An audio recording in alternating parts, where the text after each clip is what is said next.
Apesar de constar na Constituição Federal desde 88, a exigência de concursos para ingresso na carreira carece de regras específicas para a realização dos processos que definem os novos servidores públicos. Não existe uma legislação voltada à realização de concursos, mas a aprovação dela é apontada como um dos caminhos para garantir a lisura nos processos. Apenas 2 decretos regulamentam a realização dos concursos que atraem cada vez mais candidatos. E um dos motivos está nas oportunidades. Só no próximo ano, o governo planeja criar mais de 77 mil vagas no serviço público. Hora do intervalo no cursinho. Mas esses 2 rapazes são minoria por aqui. Eu estou me preparando para a prova da ordem. No caso, é a Ordem dos Advogados do Brasil, a OAB. E o exame é obrigatório para quem pretende trabalhar como advogado. Já estudei anteriormente, mas agora eu já mudei o foco e prefiro ficar só na ordem mesmo. Eu pretendo advogar. Mas eles são minoria, pelo menos nesse cursinho preparatório de Brasília. A maioria dos alunos tem um objetivo único: ingressar na carreira pública. Estudam para aproveitar o momento de expansão do quadro e garantir os benefícios que só os concursados têm, como a estabilidade no emprego.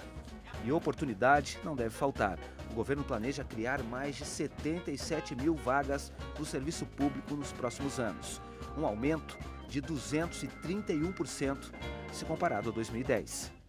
Eu acredito que é a combinação de salário com estabilidade. O salário maior e uma carga de trabalho menor é certamente algo que atrai as pessoas e, por outro lado, a estabilidade, a possibilidade de ser exonerado só numa perspectiva muito longa, ou muito difícil de alguém ser demitido. Mas isso revela também que uma parcela grande da população com qualificação elevada tem uma certa aversão ao risco. As pessoas não têm, na verdade, um espírito muito empreendedor e acabam optando, apesar de terem uma formação muito boa, acabam optando para ir para o setor público.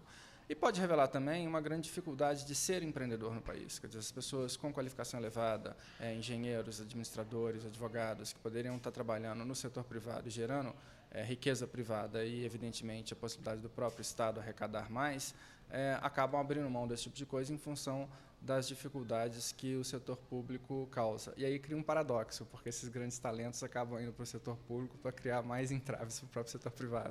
Professor de pós-graduação em economia pesquisa o impacto nas transferências de trabalhadores qualificados para o setor público atraídos por melhores salários.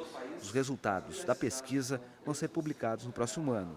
Existe um aspecto positivo, que é o aspecto da mudança estrutural dentro do serviço público. Na medida em que pessoas vão se aposentando, ficando mais velhas ou até mesmo falecendo, é importante que elas sejam trocadas. Quando entram pessoas novas e melhor qualificadas, a gente tem uma expectativa de que o serviço público melhore.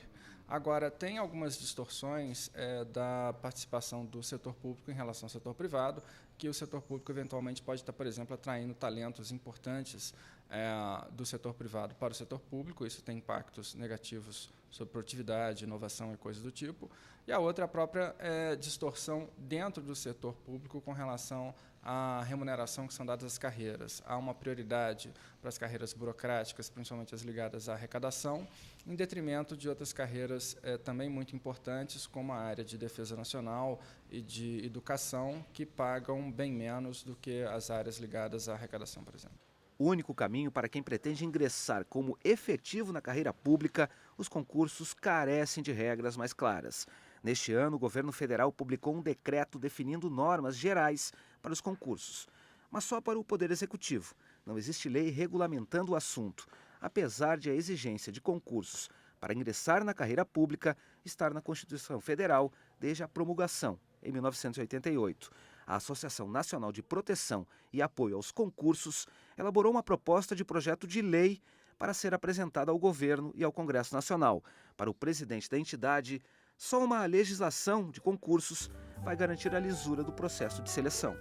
Não existindo essas regras, não existindo uma lei generalizada para concurso público, existem muitos disparates, muitas manipulações, né?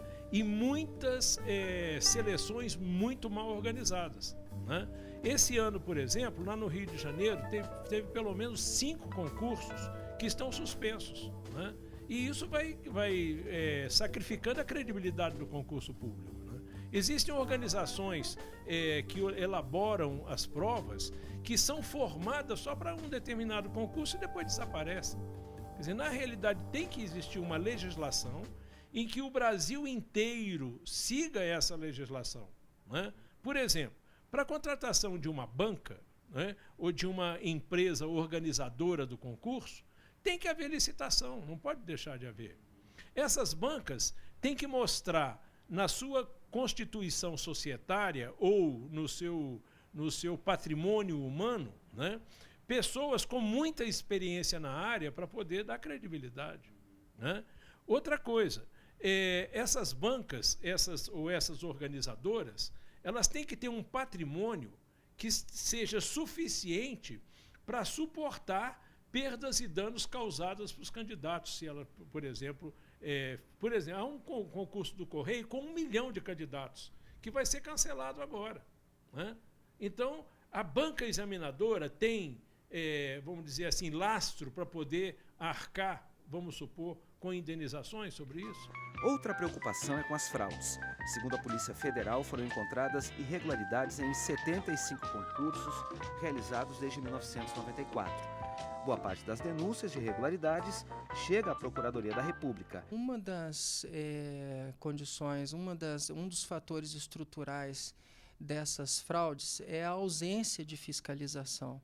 Porque quando a administração pública ela executa diretamente o concurso ou quando ela executa indiretamente mediante a contratação de um terceiro, ela necessita de um fiscal que supervisione, que fiscalize, que acompanhe os desdobramentos da execução desse contrato. Então, na minha opinião, um desses fatores estruturais de fraude, de corrupção, é exatamente a ausência de fiscalização efetiva. Naturalmente que existem outros. Eu cito à guisa de exemplo a incompetência e a própria corrupção. O concurso ele tem por finalidade selecionar o melhor. Então, tendo em vista e mira essa finalidade, é que o concurso ele deve se desenvolver. Para que o melhor possa ser selecionado, é fundamental de que exista uma igualdade de condições, uma paridade de armas entre os candidatos. E isso tudo se dá através do princípio da impessoalidade. No próximo bloco, os desafios que a iniciativa privada enfrenta ao perder profissionais qualificados e experientes que largam tudo em busca de uma vaga no serviço público.